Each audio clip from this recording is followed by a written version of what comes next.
Madame Maya Akari pour le groupe PEC. Oui, Madame Birabin, j'étais très étonnée de vos propos. Je me disais que vous aviez peut-être pas lu la délibération en vous écoutant. Voilà, parce que en fait, cette délibération, on nous demande d'autoriser la maire de Paris à signer une convention de partenariat et de financement avec l'IEP de Paris. Et c'est effectivement l'OPMIR qui missionne l'IEP de Paris. C'est pas l'OPMIR qui est missionné. Voilà. Et ces 15 000 € vont servir à financer l'encadrement d'étudiants de l'IEP qui vont mener avec la personne qui les encadre cette étude. Alors tout le monde ici connaît mon combat et notre combat à gauche pour la mixité sociale et scolaire dans les établissements scolaires. Nous sommes convaincus à gauche depuis des années que ces mixités sont nécessaires aussi bien au niveau du pacte républicain de la cohésion sociale, mais aussi pour améliorer les performances globales de nos petits collégiens et écoliers. Ce que je trouve très intéressant dans cette délibération, c'est une délibération de pilotage.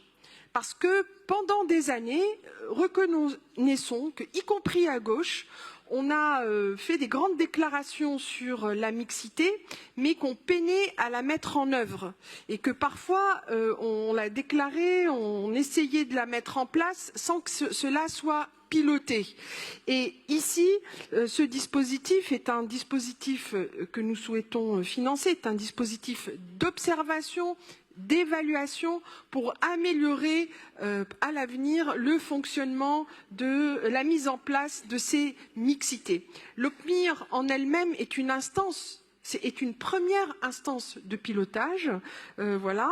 Ça, c'est un deuxième niveau. Et donc, cette étude s'efforcera d'analyser la perception du collège par les collégiens qui ont été concernés par les polysecteurs dans le 17e et le 18e et par le dispositif mis en place dans le 15e, le trajet, la perception sur la question du trajet domicile-collège, aussi bien auprès des collégiens que des familles, la perception par la communauté éducative aussi de l'arrivée entre guillemets de ces nouveaux collégiens, aussi bien des collégiens issus de milieux plus favorisés par exemple à Berlioz qui scolarisaient plutôt des adolescents de milieux plus populaires et réciproquement à Quaisvox et également la perception de la communauté éducative sur ce nouveau collège entre guillemets qui est sur deux sites voilà